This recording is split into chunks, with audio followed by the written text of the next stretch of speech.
Shinare ko rin sa kanya yung mga bagong nalaman natin sa Bible. Kasi alam niyo itong Bible, hindi, kung titingnan lang natin talaga yung maturo sa Bible school, sa mga denominations, ay andito nga sa Bible, pero mix or most of their teaching galing sa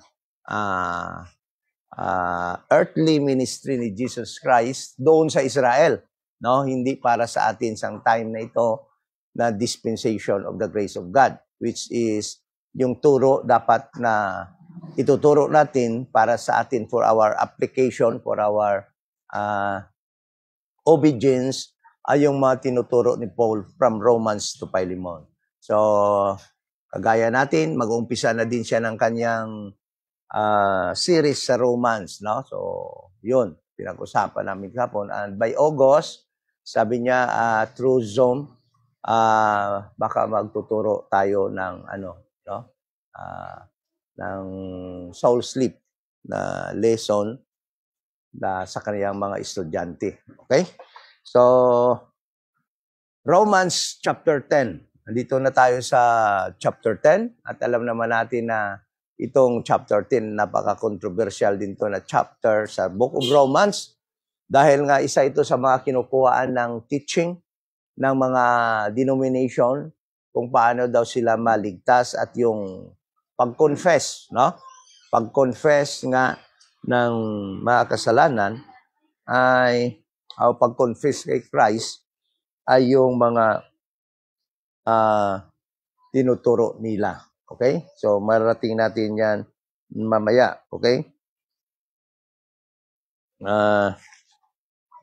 May titingnan na ako sandali.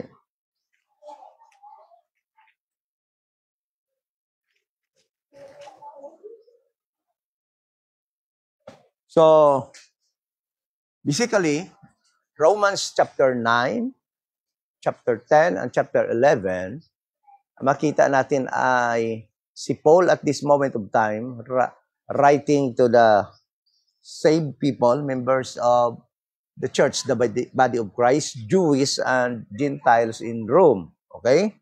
But at this moment of time, he was narrating o kinikwento niya. Okay? Kinikwento niya sa mga saved doon sa Rome kung paano na yung kanyang mga brethren, ang mga Israelites ay hindi naligtas. Okay? Kaya tingnan natin balikan natin yung Romans chapter 9 verse 1. So makita natin yung Romans chapter 1 verse 9, yung intro. Yung intro ni Paul. Sabi niya dito, verse 1, I say the truth, in Christ I lie not, my conscience also bearing me witness in the Holy Ghost, that I have great heaviness and continual sorrow in my heart, for I could wish that myself were accursed from Christ, for my brethren my kinsmen according to the flesh. So he was referring to Israel, no? To the Jewish people, his brethren in the flesh. At yan yung bigat sa kanyang puso, heaviness in his heart. Okay? Sabi niya dito, at sa kanyang continual sorrow. Ang reason talaga dahil yung Israelites, the nation Israel, his brethren in the flesh, ay hindi ligtas as a nation. Okay? At iniisa-isa niya dito sa mga sunod na mga verses na daanan na natin last Sundays na kung sino ba itong Israel at ano ba itong Israel, no? At pinili nga ito ng Panginoon ang Israel. Ngunit hindi sila ligtas, okay? Hindi sila naligtas. At makita natin dito sa chapter 10, ano? Chapter 10. Yung desire ni Paul. At yun na nga yung title ng ating Bible study ngayon, Paul's desire, no? And prayer to God for the unsaved Israel. Yan makikita natin dito, no? It was his tawag dito, yung mainit na desire, yung handom, kung sa Ilonggo, handom gid ni Paul, natani, ang Israel maluwas, might be saved. Okay?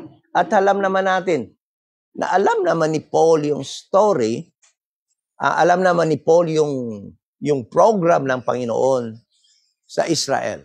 That is why makita natin in chapter 11 is all about the restoration of Israel. But, alam nyo, napakaraming tao, napakaraming Jewish ang hindi naligtas nung time na yon. Dahil, could you imagine the whole nation of Israel? Hindi natin, wala tayong alam kung ilan yung number, ilan yung census nila dati yung time na yon during their fall in chapter 7, kung ilang tao yung hindi naligtas na mga Jewish. No?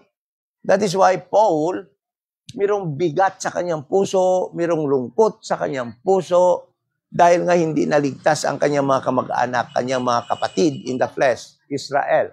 Okay? So, dahil doon, Paul continued to pray. He was praying. It was his desire and prayer that Israel might be saved. Okay? Before that, magpatuloy tayo sa ating pag-aral. Magdasal po muna tayo. Ama na banal, salamat sa pagkakataon muli, sa good health, bawat isa sa amin, sa blessing na iyong binigay, na sa buong linggo, na sustain po aming mga pangangailangan, kung ano man aming mga pangailangan na mga material na bagay, pagkain, damit, aming masisilungan, at yung mga pangailangan namin espiritual. Salamat sa opportunity, muli makapag-aral na iyong masalita, kasama ang mga kapatid. Salamat sa iyong pagbibigay sa amin ng kaliwanagan. Kung paano namin pag-aralan yung Bible, and it is by rightly dividing your words, yung mga salita.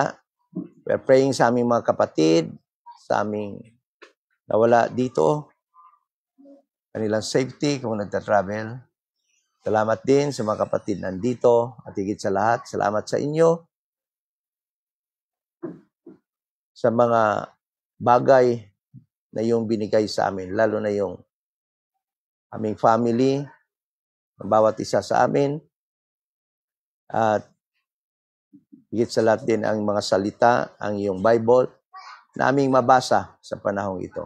Thank you so much, and we are praying for Isa sa iyang operasyon sa mga sunod nga bulan. We pray in Jesus' name. Amen. So, verse 2. Sabi ni Paul, yan yung prayer niya, nagpipray siya for Israel to be saved. This has nothing to do with the church, the body of Christ. Okay? Kaya alam nyo, itong chapter 9, chapter 10, chapter 11, kung pag-aralan talaga natin ito, na ang nangyari, inaangkin ng mga denomination na para daw sa atin ngayon. Hindi ito para sa atin ng ngayon. Wala tayong salvation dito. The truth is that Israel, ang pinag-usapan dito ni Paul, kinukwento ni Paul kung bakit hindi naligtas ang Israel. Although they were chosen by God, chosen people of God, they were given the laws of God through Moses, and yet these people hindi naligtas. Dito, ilalaad ni Paul, ililay down ni Paul yung reasons, yung dahilan kung bakit hindi naligtas ang Israel sa panahon na yon. Okay? So, in verse 2, makikita natin dito yung reason kung bakit Hindi sila naligtas at yung init, yung silyo ng Israel, no? Sa paggawa ng mga gawain na pinagawa sa kanila which was required by the law. Okay? Masyado nilang idiniin, masyado nilang binigyan ng halaga ng time na yon na yung nagbigay ng law sa kanila, nakalimutan na nila, hindi na nila nakilala nung dumating sa kanilang gitna. Okay? So, ito yung nangyari dito. Sabi niya dito, why he was praying for Israel? Dahil nga hindi saved ang Israel. For I bear them record that they have a zeal of God. Them. He was referring to the nation Israel. He was referring to the leaders of Israel na kung naggumawa lamang ng magandang decision, the nation Israel, ang lahat ng sangkataon ng Israel ay dapat naligtas. Okay? They have the seal of God, but not according to knowledge. So, meron silang silyo, meron silang init ng pag-serve sa God, but taliwas or hindi sa tamang kaalaman. Okay? Kaya nga, mga kapatid, napakadelikado. Napakadelikado, bisan kahit na ano yung seal mo sa pag-worship, pag-alagad, pagbigay ng service sa Panginoon, kung hindi naman hindi naman according sa pamamaraan na binibigay ng Panginoon, it's useless. Ganito nangyari sa Israel. They gave more emphasis to the rituals that they are doing in the temple. Masisisi ba natin sila minsan? Hindi naman. Dahil talagang pinapagawa sa kanila yon. But listen. Nakalimutan nila ang kaalaman kung paano nila makikilala, paano nila maangkin ang kaligtasan. Alam mo, they gave so much emphasis on works sa paggawa. Kaya nga yung ginawa nga ng mga Pariseo during the time, dinadagdagan nila ng mabigat pa na mga dapat gawin ang law. Dahil iniisip nila na kung dadagdagan pa nila na ang kanilang paggawa na ma-elevate ang Panginoon by works, kahit na wala na sa law, ay akala nila mapapalapit sila sa Panginoon. Alam nyo, always, kahit anumang dispensation, always, ang pag-worship sa Panginoon, ang pagsunod sa Panginoon, ay nagdidepende sa kaalaman ng tao kung paano niya sundin ang Panginoon. Because God always gave instruction how a person can please Him. Kagaya ngayon, tingnan mo, sa gaya natin ngayon, in this dispensation of the grace of God, we always refer to the words of Jesus Christ sa Matthew, Mark, Luke, and John. And yan ang inaalam natin at sinusunod natin, sinisikap nating sundin. But na-miss natin ang kaalaman kung paano natin i-worship, paano natin sundin ang Panginoon sa tamang instruction sa atin sa panahong ito ng dispensation of the grace of God. And that is by obeying Paul's instruction for us from Romans to Philemon. So, yan ang reason. Yan ang mali ng mga Hudyo during the time.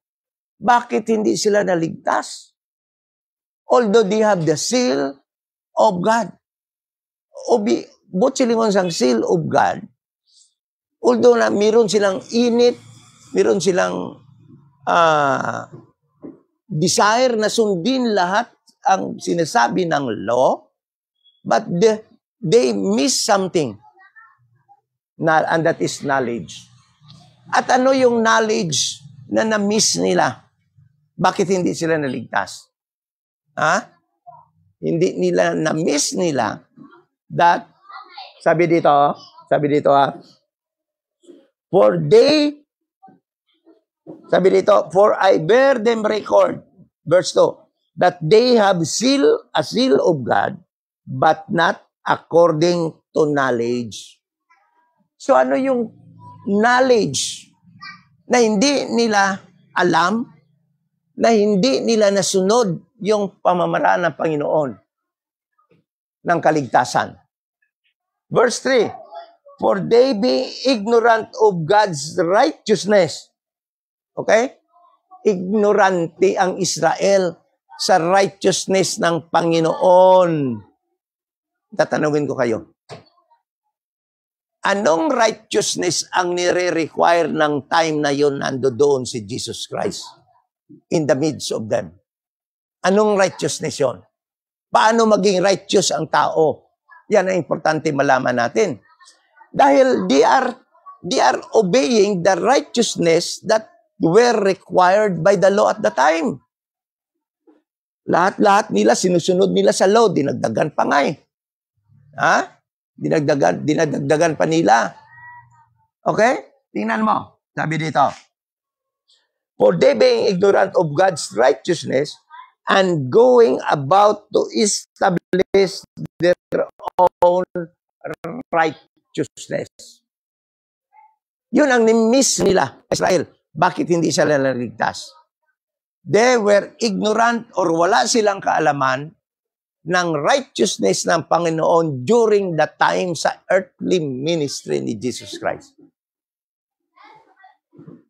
Yung sinusunod nila, yung righteousness that was required by the law. Alam mo, kahit na, sabihin ko sa inyo, kahit anong sunod nila sa law during the time, kahit ma-perfect pa nila yung law, na sigurado tayo hindi naman nila yun magagawa, hindi pa rin sila maligtas. Tingnan mo yung rich young ruler.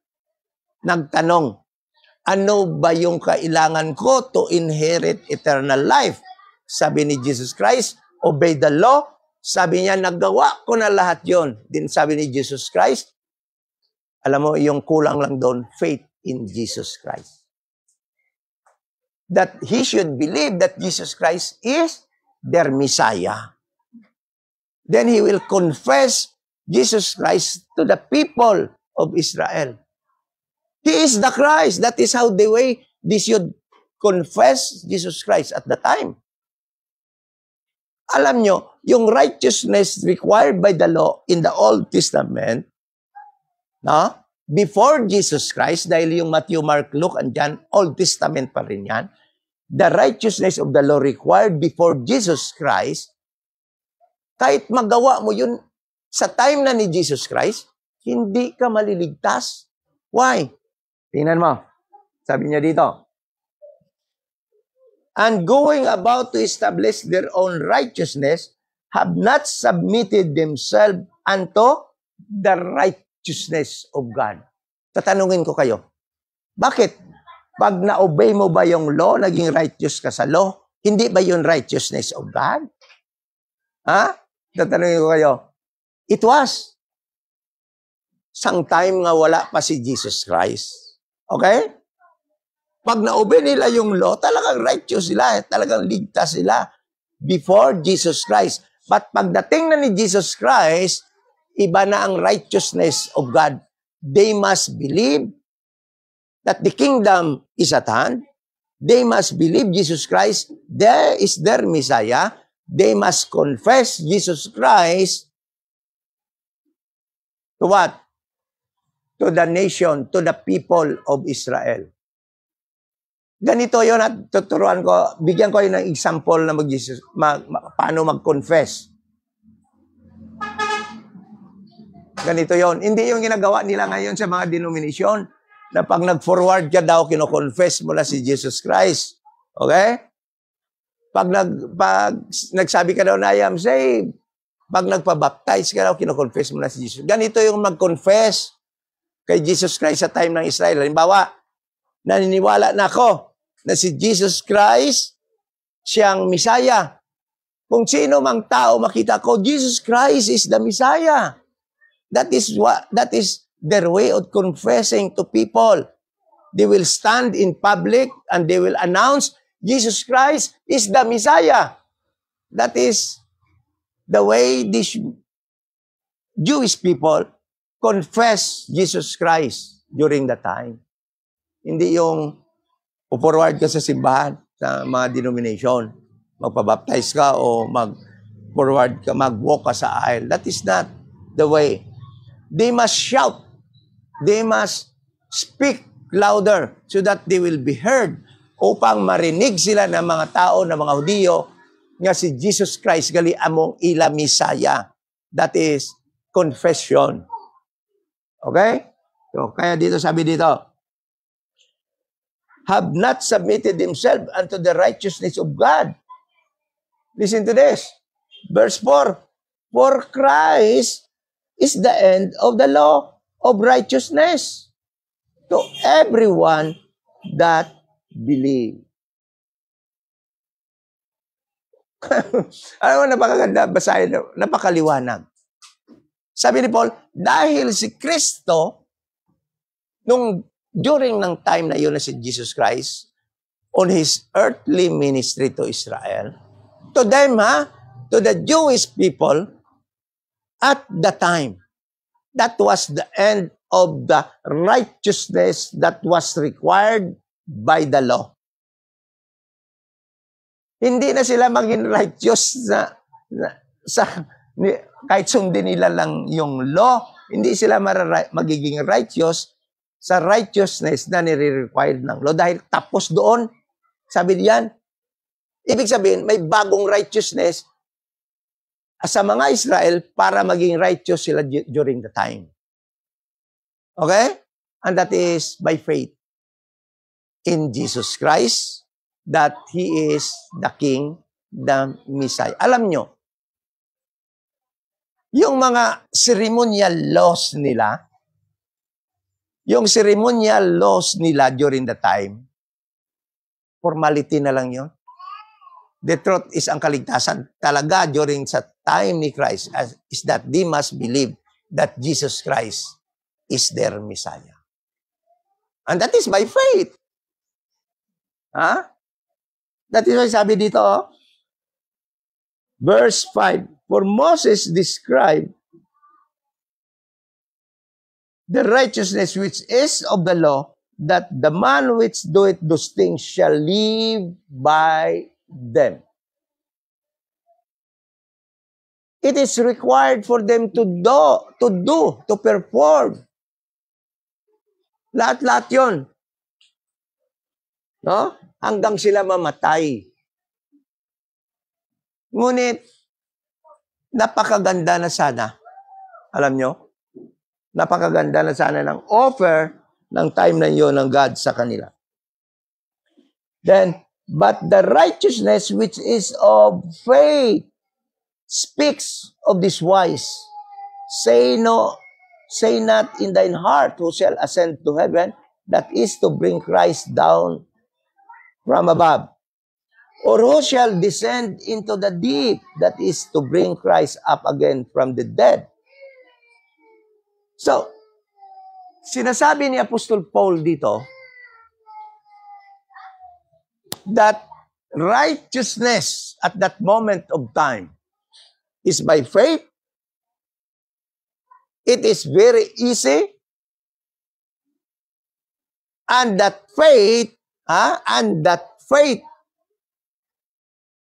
will result into confession from their mouth. Tingnan mo. But what say it? The word is nigh. Is nigh the even in thy mouth and in thy heart, that is the word of faith which we preach. That if thou shalt confess with thy mouth the Lord Jesus, and shalt believe in thine heart that God hath risen him from the dead, thou shalt be saved. So, paano? Listen to this.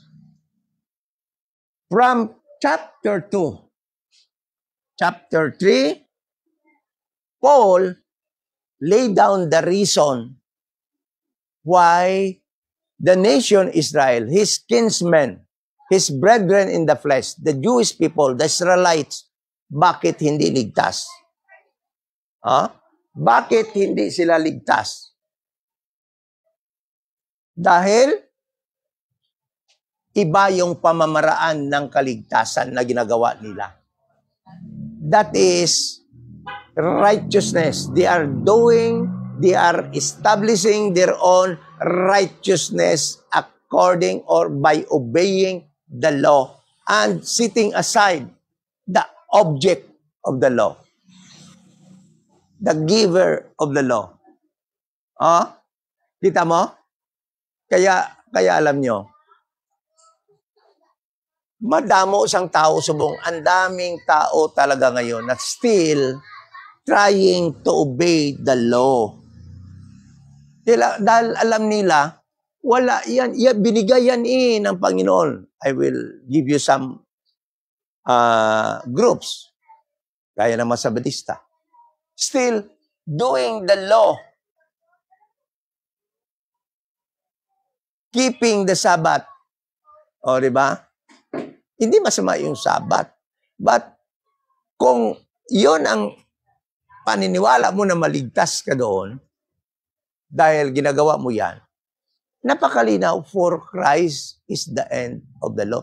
You cannot be righteous, hindi ka talaga magiging righteous sa pag-obey sang law.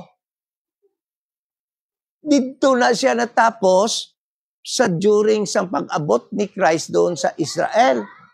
And besides, the law was given only to Israel. Okay? Kaya medyo minsan nakakaano, no? Tayo na mga Gentiles trying hard to obey the law, the Ten Commandments. Hindi naman tayo binigyan yan eh. Hindi naman tayo binigyan yung mga Gentiles. Yung mga Gentiles dati, hindi naman sumusunod ng ganyan. So, then, pagkatapos ipinakita ni Paul kung bakit hindi sila naligtas, no? Ipinakita din ni Paul na yung kaligtasan during the time na andyan na si Christ is only by faith. Only by faith. And that faith in Christ, must result into what? Confessing Christ to their brethren, to the Jewish people. So that, why? Bakit requirement yun na i-confess nila? So that their leaders, the 70 council, the political leaders, and the religious leaders during the time, magkaroon ng attention, who is this Christ? Ito nga ba ay ang nangyayari na marinig nila, nagalit pa sila. Dahil na yung Christ na yon, yung Jesus na yon, ay nagiging threat sa kanilang political reign ng mga hari during the time, at nagiging threat din sa mga religious leaders, sa mga Parisiyo. Yan yung kanilang pagkatingin kay Jesus Christ. Kaya pinapatay nila si Jesus Christ. But those who confess Israel individually, Jesus Christ individually, yun yung mga members of the church, the little flock. Okay? So, the nation Israel during the time, dapat mag-confess that Jesus Christ is their Messiah. That was their requirement for the nation Israel to be saved. the nation Israel, through their leaders, will announce, will confess, Jesus Christ is our Messiah, our King. Then the nation Israel will be saved, and they will be worthy to receive what? The kingdom that was at hand. The kingdom that was promised to Abraham, Isaac, and Jacob. The kingdom of Christ that will last for 1,000 years. Tama? Yun ang itong verse 10. If thou shalt confess with thy mouth and believe in thine heart, that opportunity na binigay sa Israel for 3 years, including sang 1 year na extension, 4 years, they were given the opportunity to believe and confess Christ as their Messiah. Ngunit hindi nila ginawa yon, kaya hindi sila naligtas. Sabi ni Paul, napakadali lang sana ng kanilang kaligtasan. Napakalapit lang, nasa bunganga lang nila sa kanilang mga puso. Kasi bunganga puso, malapit lang. Di ba? Kasi if they believe in thine heart, they will confess Jesus Christ with their mouth as their Messiah King. Tingnan mo mga kapatid. Matthew 10:32. Matthew 10:32. Ano sabi dito? Nung si Jesus Christ ay nag-utos sa kanyang 12 apostoles na mag-preach ng kingdom gospel to all the cities of the Jewish cities, except Samaritan, except Samaria during the time. What was Jesus Christ command unto them? Anong sinabi ni Jesus Christ? Matthew 10:32. Sabi dito, whosoever therefore shall confess me before men, him will I confess also before my Father which is in heaven. Kita nyo? How important confession during Christ's ministry. How important confession para sa mga Hudiyo. Hindi ito confession sa mga Katoliko. Kasi ito yung mga ginagamit ng Katoliko, lalo na yung mga halin sa Espanya, yung mga Spaniards na mga pari dati na dumating sa atin, na nagturo sa atin ng idolatry, na magsimba sa mga rebulto. Ito yung turo nila. Actually, ginamit nila ito dati para mahuli yung si lolo mo. Pag si lolo mo dati, katipunero or rebelde sa mga Spanish, aakyat yan sila sa bukid. Mamundok yan sila kasi huliin sila eh. Yung asawa nila na mga dibutado, tatawagin ngayon ng mga pare ng Katoliko doon sa confession booth. Tapos sabihin ng padre, mag-uumpisal ako. Sabi ni ng pare, yung asawa mo mukhang nawawala na. Turo naman naman pare, masama magsinungaling. Kaya tatanungin sila, saan ba yung asawa mo pumunta? Sabi ng mga asawa nila, padre, andun na sa bukid, nag-rebuild na. Kaya bistado sila na yung mga asawa nila, mga bana nila, naging rebelde na. Okay? So yung confession dito, so utos nung Panginoon sa 12 apostoles niya, mag-preach na kayo ng kingdom gospel doon sa Israel. Sabihin nyo, Jesus Christ is the Messiah. I-confess nyo si Jesus Christ. Then, whosoever will confess me, sabi dito, whosoever therefore shall confess me before men. Kung sino man ang mag-announce sa akin, mag-confess sa akin, na ako ang Messiah sa mga tao, i-confess ko man sila sa Amay. It speaks of salvation. Meaning, confession is equals salvation. during their time. Sa atin ngayon,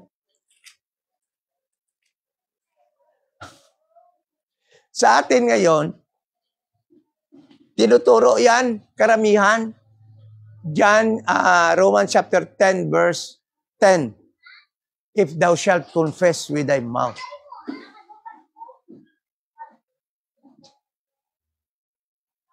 And believe in thine heart, thou shalt be saved. Sabihin ko sa inyo, kahit 1,000 times mo pang gawin to, hindi ka talaga maliligtas. Hindi mo naturo sa atin sa mga baptist, di ba? Bisan, hasta nila magtigulang ka, kadaga, i-confess mo si Jesus Christ. Hindi ka maligtas. Bakit? You don't have knowledge how to be saved today. Ano bang dapat mo malaman? Ano bang tamang kaalaman para maligtas ka ngayon? Kaalaman sa gospel. Death, burial, and resurrection. Yun ang tamang kaalaman ngayon para maligtas ka.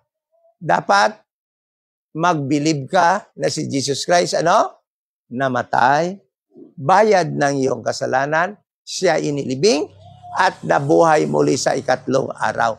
Yan yung pinaka-importanting knowledge na dapat malalaman mo. Yan yung pinaka-importanting ihibalo, kaalaman na dapat alam na alam mo. Okay? Alam nyo yung mga Pariseyo, yung mga religious leader ng Israel during the time, napakatalino. Yan yung mga sinasabi natin ngayon, mga theologians. Yan yung mga sinasabi natin ngayon, mga rulers. Mga intellect. Ngunit, sabihin ko na lang, huwag lang kayo magamit sa word na gamitin ko. Mga tanga. Bakit? Hindi nila alam, they don't have knowledge. Ignorante. Anong sabi dito? Sabi dito? For the being ignorant of God's righteousness. Ignorante sila sa righteousness ng Panginoon during that time. At the time. Kita mo? Ignorante sila. Wala silang kaalaman. Sabihin ko sa inyo, dami-dami ngayon doon. Pinipirahan lang ng mga tao sa type nila. Offering, first fruit, ano-ano pa. Ang iba dyan, abogado. Iba seaman. Iba doktor. Iba teachers. Inuuto-uto lang ng mga pastor. Halika kayo, forward kayo dito. Confess dito sa confess nyo dito si Kristo sa harap. Ang tagal ko rin nauto. Many times I cried. Dami ko ng luha na tumulo doon sa altar ng mga Baptist pastors. Walang kwenta yon. Kulang kasi ako ng kaalaman, tamang kaalaman po sa programa sa ngayon, which is mystery program. Pero ngayon, never. Dahil meron na tayong sufisyenteng kaalaman sa program ng Panginoon ngayon sa panahong ito ng dispensation of the grace of God. Sa mystery program ng Panginoon para sa atin ngayon. Hindi na nila tayo kayang ututuhin. Okay? Hindi na nila tayo kayang linlangin. Sa totoo lang, alam nyo, yung pinakamalaking dapat sisihin kung bakit andidyan sila, itong mga pastor na to. They are blind leaders leading their blind flocks. Andidyan yung mga tao na yun dahil sa turo nila. Pinupuntahan nila sa bahay, tinuturuan nila, kinukumbinsi nila, ayon, ando doon na sa kanilang simbahan. Mali naman. Tayo kung mamahay-bahay tayo, tama naman yung dala natin, tama naman yung turo natin, at alam ko talaga, magpapasalamat sila sa iyo pag naturuan mo sila ng tamang. Pagdating ng araw, hindi man nila yan ma-appreciate ngayon. But pagdating sa langit, that is the time of joy para sa atin na nagtuturo. Bakit? Ano na lang kayang pasalamat nila pag doon na, oh, salamat sa iyo, brother. Salamat sa iyo. Kahit online lang yun. Nakabilib ako sa gospel dahil lang doon sa Bible study mo online. Lako, ang sarap ng pakiramdam doon sa langit. Ha? Yan lang naman ang after ko. I'm not after ng pera ng sino man. Kagaya ng mga pastor na yan. Yan, ang saya siguro. Ang sarap sa pakiramdam. Na nakita mo, meron pa lang. Lalo na yung mga hindi taga dito, na mga na-save sa online Bible study, nagpadating doon, pupuntahan ka, magpapasalamat sa iyo dahil na-save siya dahil doon sa pagturo natin online. No? Ano nga, tapos na pista. So, ba't sabi dito? That if thou shalt confess, yun ang dapat gawin ng Israel during the time. Hindi atin kaligtasan to ngayon. Ang iniistorya dito ni Paul kung paano hindi naligtas ang Israel. Kaya hindi pwede ito i-apply, ituro sa atin ngayon, tingnan mo, i-confess mo daw, para maligtas ka. Alam mo, they are claiming, napakarami, mga pastors yan, claiming to be reverend. Self-proclaimed title, reverend. Ano pa yung mga title? PhD. May mga PhD ba dyan? Si Abante, ilang PhD na kayo yan si Abante. Pero alam lang yung mga rakot. Walang alam tamang gospel. PhD, MD, kung ano-ano pa dyan ang mga title na kabit sa kanilang pangalan. Pero Romans chapter 10 lang, hindi pa maintindihan kung anong sinasabi dito. Once yung pastor, sabihan ka, i-confess mo si Christ para maligtas ka. Sabihin ko sa'yo talaga, walang kaalam-alam sa Bible yun. Bakit? Basahin mo to. Umpisahan mo chapter 9, malalaman mo na Paul, kinukwento niya kung bakit hindi naligtas ang Israel. Anong pakialam mo dito? Bakit niya pinapasunod sa atin tong verse 10, if thou shalt confess? Yan yung turo ng mga pastor na mga Baptist, kahit na iban pa yung mga pastors dyan. But sabi ni Paul, kaya hindi sila naligtas dahil gumagawa sila ng sarili nilang righteousness, ignorante sila sa righteousness ng God at the time, na dapat sana magbilib lang sila kay Kristo that Christ was their Messiah, at i-confess lang nila si Kristo sa mga tao unto the nation Israel.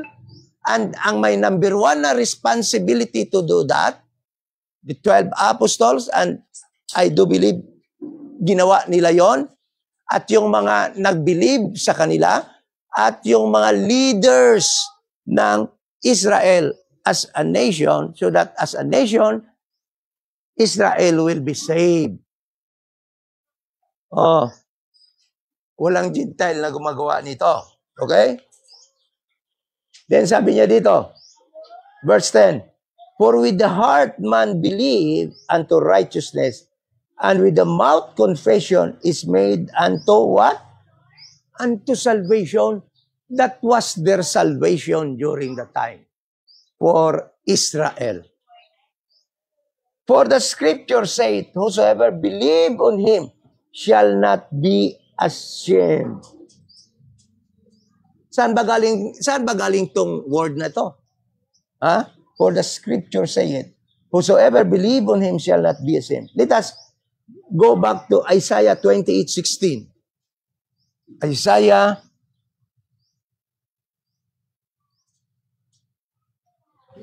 28:16. Ano sabi dito? Therefore, thus saith the Lord God, behold, I lay in Zion for a foundation, a stone, a tried stone, a precious cornerstone, a sure foundation. He that believeth shall not make haste. Paul was quoting this verse in Isaiah, and that is always for Israel.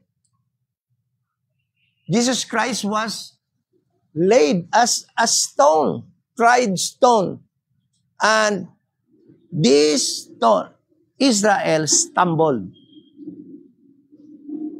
Dito nadasma ang Israel kay Jesus Christ sa cross. Okay? For the scripture said, verse 12, for there is no difference between the Jew and the Greek, for the Lord over all is rich unto all that call upon Him. For the Jew and the Greek. Sabihin nyo, ito yung pati pa naman pala yung mga Gentile. Paul was speaking to the Jew who are in Israel and the Jews that are in Gentile nation. They have the same way of salvation at the time. Before they fell, before sila nahulog. Always remember that this is all about Israel. When you read word here, Greek, na sinasabi, it always refer to the Jewish people that are living in Gentile nations, and those who are proselyte Gentile. They have the same way of salvation at the time, and that is to believe that Jesus Christ is their Messiah, and they must confess Jesus Christ publicly. Okay? Hindi pwedeng mga Gentile ito, dahil Paul was referring ng salvation that was only for the Jew, and that is to confess by their mouth. Ano yung salvation natin? Is just by believing without any words na lalabas sa ating bunganga. Huh? Pwede kayang maligtas na tahimik ka lang, nakadinig ka pala na yung gospel is death, burial, and resurrection of Jesus Christ. Nag-believe ka without talking any word, no, without uttering any word, maligtas ka. But sa kanila, confession is a must. Okay? So, whosoever shall call upon the name of the Lord shall be saved. This is again tricky, no? Itong verse na ito. Kasi sabihin nila, tingnan mo, whosoever, alam mo, yung verse 13 complements verse 12. Kaya alam natin na yung Greek dito ay mga Jews that are living in what? In Gentile countries. Why? Dahil verse 13, ano sabi? For whosoever shall call upon the name of the Lord shall be saved. Whosoever, kahit sino. Kasama ba Gentile dyan at the time? No. Bakit? Paul at this moment of time was quoting Joel chapter what? Chapter 2, verse 30. And that prophecy is only for Israel. Joel chapter 2, verse 30.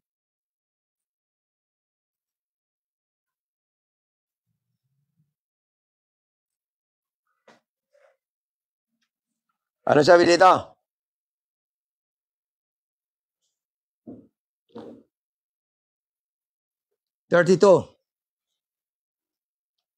And it shall come to pass that whosoever shall call upon the name of the Lord shall be delivered. For in Mount Zion and in Jerusalem shall be deliverance, as the Lord hath said, and in the remnant whom the Lord shall call. Oh? Kailan man nangyari ito? Nangyari ito sa earthly ministry ni Jesus Christ. Alam nyo, sa time ng earthly ministry ni Jesus Christ. Last days na yun for the prophetic program. Okay? Wala tayo chart eh. Last days na yun for the prophetic program about to come na ang tribulation at the time. Last days na yon. Kaya yung prophecy sa Joel, that in the last days, whosoever shall call upon the name of the Lord must be saved. Sino ang naging benefactor ng ganitong prophecy? Number 1. Sino alam niyo sa Bible? Ha? O nga, sino na Diyo ang number 1 benefactor? Kasi hindi naman Gentile benefactor nito. Sino number 1? Unang-una na alam nyo. Sino yung ipinako kasama ni Kristo? Yung thief. Ano ba naman kayo? Hindi naman kayo. Yung thief. Di ba? Anong ginawa ng thief? Lord, remember me. Remember me when thou comest in thy kingdom. He called the name of the Lord. Kaya siya na ligtas. Okay? Kaya, yun. Alam mo, ito. Sa time ngayon, sa present time ngayon, sabi nila, para ka maligtas, accept Jesus Christ in your heart. Open your heart and let Jesus Christ come into your heart. Ano pa? Repent of your sin. Forward. Ito ang pinaka-dangerous. Sabagay, dangerous lahat to. Pero ito, kasi napakadali. If thou shalt confess, sana yun? Sana yun? Whosoever shall call the name of the Lord, thou shalt be saved. Lahat-lahat yan, nagtumawag naman eh. Kaya sabi ng iba, wag na, bayaan mo na lang yan. Kung malapit na akong mamatay, tatawagin ko na lang yung pangalan ng Panginoon. Napakadelikado yan. Hindi ka talaga maligtas yan. Itong verse na to, hindi makakaligtas to ngayon. Whosoever shall call the name of the Lord shall be saved. Saved ba ang nakabutang? Hindi to working ngayon. Kaya yung iba dyan, bayan mo na. Pagka malapit na akong matay, bedridden ako tatawag na lang ako sa pangalan ng Panginoon. Andiyan naman yan di ba? Nako, wag niyong gawin yan. Wag niyong, kung meron kayong Bible study na ganyan, turuan niyo mabuti. Kasi delikado yung belief niya. Pero talagang, kung sabihin niya sa'yo, andiyan naman yan sa Bible Ayan kabisado niya ito, memorize niya ito. Anong sasagot natin? Kaya nga, understanding, knowledge is important. Knowledge. Kung ano yung gospel na makakaligtas. Knowledge kung paano natin pag-aralan yung Bible. Knowledge, regarding sa only one Bible na preserve ng Panginoon. Kasi kung wala kang knowledge na ito lang pala yung na-preserve ng Panginoon, patay ka. Ang dami mong source na pag-aralan. Okay? Then, kaalaman sa mystery program. 4 na yan, importante yan. Yan yung sabi sa akin ng kaibigan nating pastor doon sa Mindanao. Mrs. I do believe na tama yung kanyang sinasabi. Tinuturo daw niya yan. Pag sa mga Bible student. Kung gusto mo mag-Bible student, dapat meron kang ganon. Meron kang gospel. Tamang gospel. Meron kang ano pa? Alam mo kung paano mag-study? Nagbibilib ka nga rightly dividing ang paraan ng mag-study? Dapat nagbibilib ka na King James Bible lang ang dapat mong Bible? dapat magbibilib ka na mayroong mystery program na para sa iyo, na yung dapat sunod. Okay? So, 4. Whosoever shall call upon the name of the Lord shall be saved. Referring to the prophecy sa Joel chapter 2 verse 32. At ang time na yan, nangyari na yan kay Jesus Christ. Sa time ni Jesus Christ, in the last days. Yun ang last days, nangyari na yan doon. At yung last days na yun, na-cut off dahil na-fall nga sila. Okay? So, hindi atin yan. Salvation sa time ngayon is what? Believing that Jesus Christ died for your sins, He was buried, and rose again that third day. Okay? So, 12 o'clock na. I hope nga napag-aralan na natin. 11 pa. Meron pa. Meron pa mga verses na susunod. Ano? Pag-aralan natin. So, any question?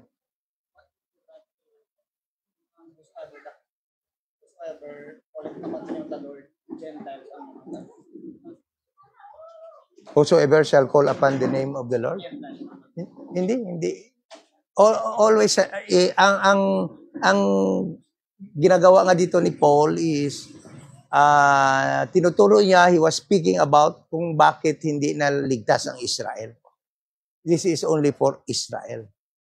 Okay? So, hindi ito kaligtasan ng Israel, ng Gentile, kundi ng Israel. Yun nga lang sana dapat nila gawin, confess nila that Jesus Christ was their Messiah. So, never na ang whosoever shall call upon the name of the Lord is including ang Gentile.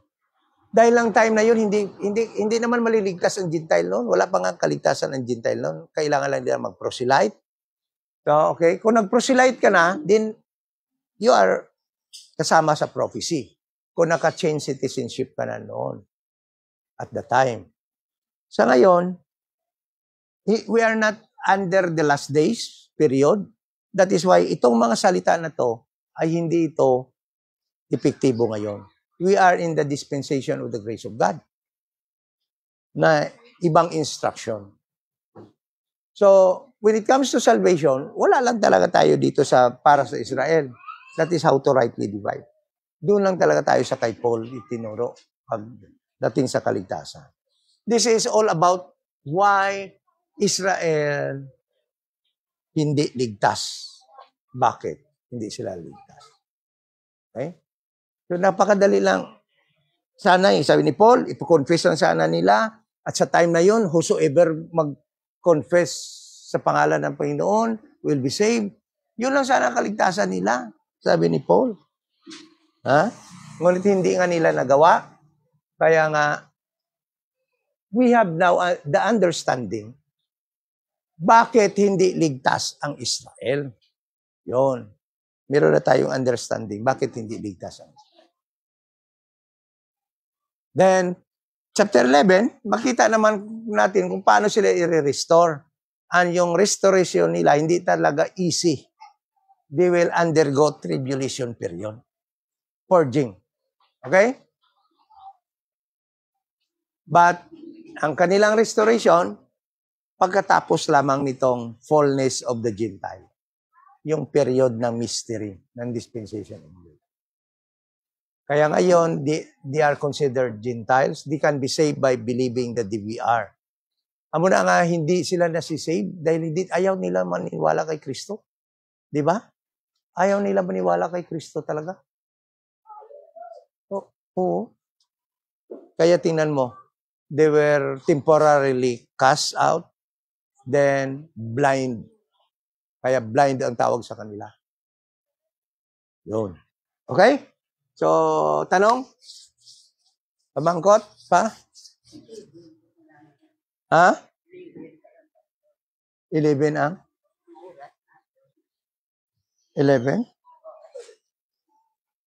11? Oo, 11.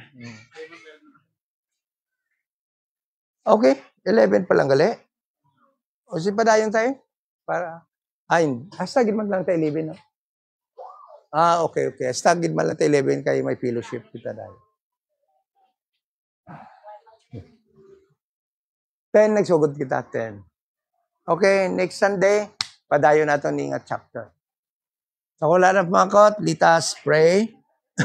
Gali, no? Hindi mag-fellowship pa kita. Let us pray. Amang nabanal, salamat sa Bible study, salamat sa kaalaman, salamat sa mga kapatid na andito ngayon. Thank you so much in the name of our Lord Jesus Christ.